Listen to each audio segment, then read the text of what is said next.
Hello, my dear viewers. How are you all? I think you are fine. Today we will practice right form of verb.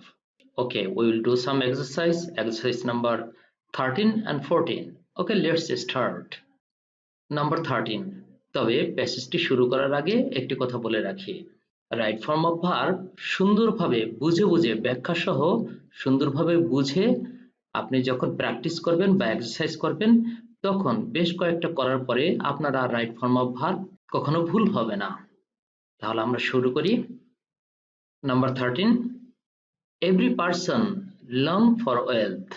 Every person subject, long হচ্ছে desire বা আকাঙ্ক্ষা প্রকাশ করা, কোনো কিছু পাওয়ার আকাঙ্ক্ষা প্রকাশ করা। Every person third person singular, আর এই ঘটনাটি প্রেজেন্ট টেন্সের, সুতরাং সাবজেক্ট থার্ড পারসন সিঙ্গুলার বলে ভার্বের সাথে এস বা ইয়েস যুক্ত হবে। তাহলে উত্তরটি কি হবে? Every person longs for wealth. কেন হলো বলুন তো? কারণ subject third person singular. They think, তারা মনে করে, ওয়েলথ ব্রিং হ্যাপিনেস, অর্থাৎ প্রত্যেক মানুষই মনে করে যে সম্পদ তাদের সুখ বয়ে আনবে বা আনে। তাহলে এখানে হতে পারে দে থিঙ্ক, এখানে দ্যাট আছে, they think that wealth brings happiness অথবা ওয়েলথ উইল ব্রিং হ্যাপিনেস। তাহলে ব্রিংস প্রেজেন্ট টেন্সও করা যায়, আবার উইল ব্রিংও করা যায়।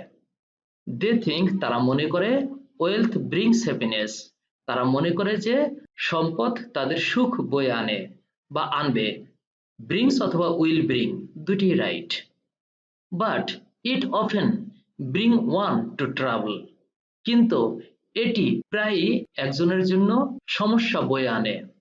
এখানে ওয়ান বলতে একজন মানুষকে বোঝাচ্ছে। তাহলে ইট অফেন, ইট হলো third person singular, often adverb. Subject যেহেতু থার্ড পারসন সিঙ্গুলার অর্থাৎ এভরি পারসনের মতো এই নাম্বারে যেটা রয়েছে, সুতরাং এখানেও ভার্বের সাথে এস বা ইয়েস যুক্ত হবে। তাহলে কি হবে? It often brings one to trouble, এটা একজনের জন্য প্রায় সমস্যা বয়ে আনে। A millionaire is a very wealthy person. Millionaire হচ্ছে লাখপতি, একজন লাখপতি কিন্তু বেশ সম্পদশালী একজন মানুষ। But his great wealth make a great responsibility. দেখুন এখানে পরের অংশে subject, but his great wealth হচ্ছে সাবজেক্ট, কিন্তু তার এই বিশাল সম্পদ কি করবে? মেক তৈরি করে, এ গ্রেট রেসপন্সিবিলিটি তার জন্য একটা বিশাল দায়িত্ব তৈরি করে। এখানে আমরা বলতে চাচ্ছি যে একজন লাখপতির অনেক ধন সম্পদ থাকতে পারে, সে একজন ওয়েলদি পারসন অর্থাৎ সম্পদশালী পারসন, কিন্তু এই বিশাল সম্পদই বিরাট দায়িত্ব তৈরি করে তার উপরে। তাহলে এখানে দেখুন হিজ গ্রেট ওয়েলথ, এটা হলো subject, subject third person singular, সুতরাং ভার্বের সাথে এস বা ইয়েস যুক্ত হবে। এখানে মেক্স হবে, মেক্স এ গ্রেট রেসপন্সিবিলিটি, এই বিশাল সম্পত্তি তার জন্য একটা বিশাল দায়িত্ব তৈরি করে। He may have many large estate and factories, তার বিশাল সম্পত্তি এবং ফ্যাক্টরি থাকতে পারে। He needs to take great care of them, সেই সব সম্পদের, দেম মানে সেই সম্পদগুলোর জন্য বিশাল কেয়ার নেওয়া দরকার হয়ে পড়ে তার। তাহলে এখানে দেখুন হি নিডস, তার দরকার হয়ে পড়ে, to take great care, to এর পরে কি হবে? ভার্বের বেস ফর্ম, সুতরাং টেক যেটা আছে এটাই হবে to take great care of them, অর্থাৎ সেই সব সম্পদের বিশাল একটা যত্ন নেওয়ার প্রয়োজন হয়ে পড়ে তার। There may exist dispute between the millionaire and his workers. There may exist, এখন দেয়ার দিয়ে যে সাবজেক্টটি শুরু হয় ইন্ট্রোডাক্টরি সাবজেক্ট, কিন্তু পরে যে ভার্ব থাকে ভার্বটা হয় পরের অংশের জন্য। ডিসপিউট হচ্ছে এখানে পরের অংশ, ভার্বের পরের অংশ, এটা অনুসারে ভার্ব হবে। আর মে এখানে মডেল অক্সিলারি ভার্ব আছে, সুতরাং মডেলের পরে কি হয়? ভার্বের বেস ফর্ম হয়। তাহলে হবে there may exist dispute, dispute হচ্ছে অভিসংবাদ বা জ্ঞানজাম। তাহলে কি হবে অর্থ? There may exist dispute between the millionaire and his workers, ওই লাখপতি এবং ওই লাখপতির যে ওয়ার্কাররা অর্থাৎ কর্মী বা কর্মজীবীরা রয়েছে, এই দুই পক্ষের মধ্যে জ্ঞানজাম বা অভিসংবাদ হতে পারে বা বিদ্যমান থাকতে পারে। এক্সিস্ট হচ্ছে বিদ্যমান থাকা। It may cause one trouble after another. তাহলে মে হচ্ছে মডাল অক্সিলারি ভার্ব, মডালের পরে ভার্বের বেস ফর্ম হবে। ঠিক এখানে মে যেমন মডাল অক্সিলারি ভার্ব, এরপরে এক্সিস্ট এটা ভার্বের বেস ফর্মে বসেছে, এখানেও তাই। তাহলে it may cause one trouble after another, অর্থাৎ এটা একটার পর একটা ট্রাবল অর্থাৎ সমস্যা সৃষ্টি করে যায় বা সৃষ্টি করতে পারে। তাহলে মে হচ্ছে এখানে modal auxiliary verb, modal auxiliary ভার্বের পরে আমাদের ভার্বের বেস ফর্ম হওয়ার কথা, এখানে কজ হলো বেস ফর্ম। ঠিকই আছে, আমরা সামনে এগিয়ে যাই।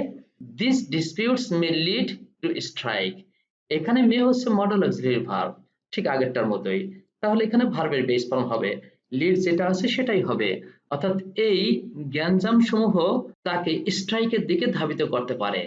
স্ট্রাইক অর্থাৎ সংঘাতের দিকে ধাবিত করতে পারে। এখানে মে হচ্ছে মডাল, মডালের পরে ভার্বের বেস ফর্ম বসিয়ে দিলাম। ইন দিস কেস, এই ক্ষেত্রে the millionaire May spare A lot of money.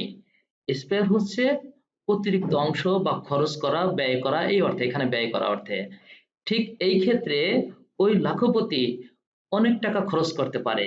দেখুন স্পেয়ার হলো ভার্ব, ভার্বের আগে সেই মডাল অক্সিলারি ভার্ব রয়েছে মে, এই যে এখানেও মে আছে এইচ নাম্বারে, এখানে জি নাম্বারে মে রয়েছে, এফ নাম্বারে মে রয়েছে।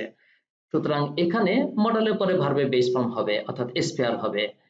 এই ক্ষেত্রে ওই লাখপতি অনেক টাকা পয়সা খরচ করতে পারে বা খরচ করে ফেলতে পারে। ডিসপাইট বিং রিচ, ডিসপাইট হচ্ছে ইনস্পাইট অফ অর্থাৎ সত্ত্বেও, ওই ব্যক্তি ধনী হওয়া সত্ত্বেও, he therefore may not has an easy life. May not have হবে এখানে, কেন মে হচ্ছে মডাল অক্সিলারি ভার্ব, মডালের পরে ভার্বের বেস ফর্ম বসে। হ্যাজ এটা হলো থার্ড পারসন সিঙ্গুলার ফর্ম, এটার বেস ফর্ম হচ্ছে হ্যাভ, তাহলে হবে he therefore may not have an easy life. তার অনেক টাকা পয়সা থাকা সত্ত্বেও অর্থাৎ তিনি ধনী হওয়া সত্ত্বেও তার স্বাভাবিক জীবন নাও থাকতে পারে। আমরা পরেরটিতে চলে যাই।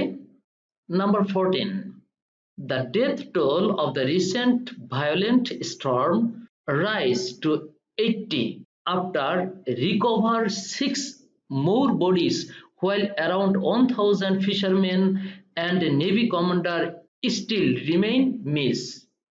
অনেক বড় সেন্টেন্স, আমরা একটু ভাগ করে পড়ি। The death toll of recent violent storm, সম্প্রতি ঘটে যাওয়া মারাত্মক ঝড়ের মৃত্যু, এটা হলো সাবজেক্ট। রাইজ টু 80, 80-তে পৌঁছে গেছে বা 80-তে উঠে গেছে, এখানে তাহলে হবে হ্যাজ রাইজেন অর্থাৎ 80-তে উঠে গেছে। আফটার রিকভারিং, আফটার হলো প্রিপোজিশন, এই প্রিপোজিশনের পরে ভার্বের সাথে আইএনজি দিতে হয়। আবার আফটার কিন্তু কনজাংশনও হয়, যদি সেটা কনজাংশন হতো তাহলে এরপরে সাবজেক্ট থাকতো, এখানে সাবজেক্ট নেই এরপরে, সুতরাং এটা প্রিপোজিশন হিসেবে কাউন্ট করতে হবে। আফটার রিকভারিং 6 মোর বডিজ, 6টা আরো মৃতদেহ উদ্ধার করার পরে, হোয়াইল অ্যারাউন্ড 1000 ফিশারম্যান, যেখানে প্রায় 1000 জেলে, অ্যান্ড নেভি কমান্ডার এবং একজন navy commander still remain missing.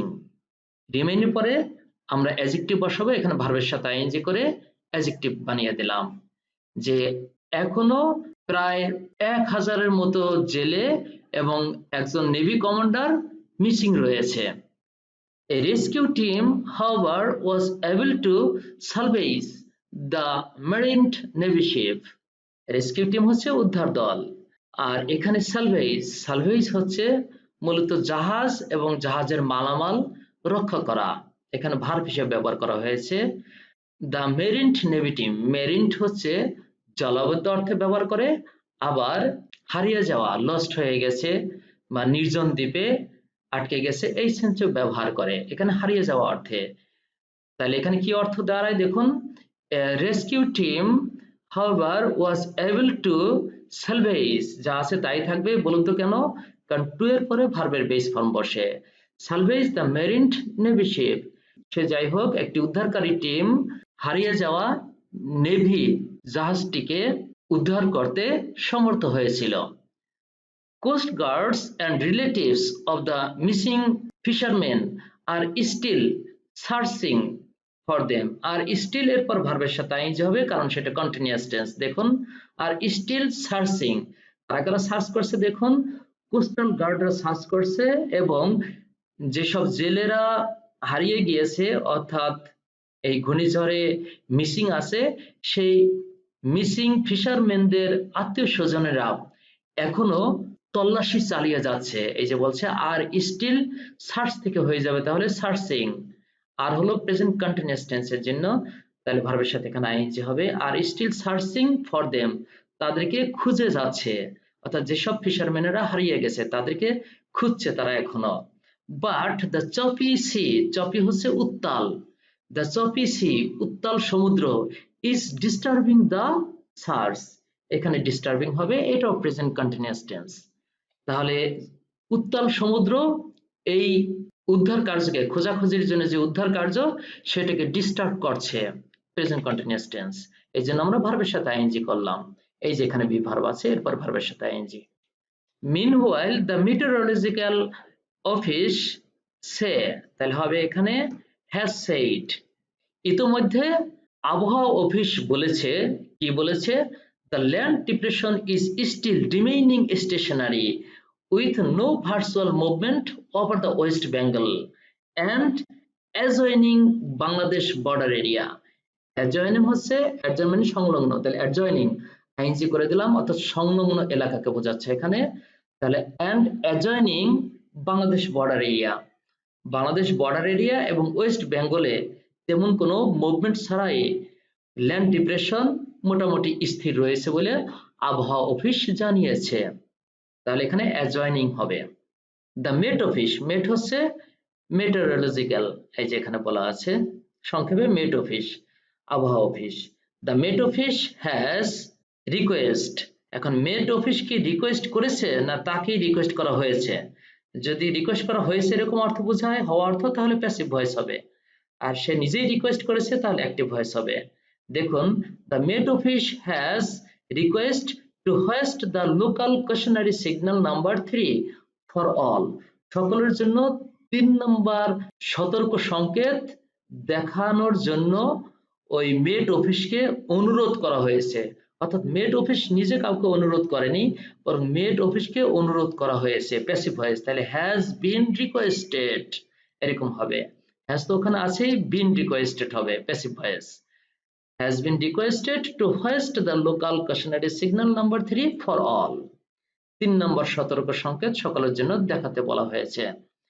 The weather might remain gloomy, the met office said, met office বলেছিল যে আবহাওয়া মেঘাচ্ছন্ন থাকতে পারে, গ্লুমি অনেকটা মেঘাচ্ছন্ন থাকতে পারে। তাহলে মাইটের পরে ভার্বের বেস ফর্ম হবে, মাইট হলো এখানে মডাল, মডালের পরে বেস ফর্ম, রিমেইন যা আছে তাই থাকবে। এই ছিল আমাদের দুটি এক্সারসাইজ রাইট ফর্ম অফ ভার্বের উপরে।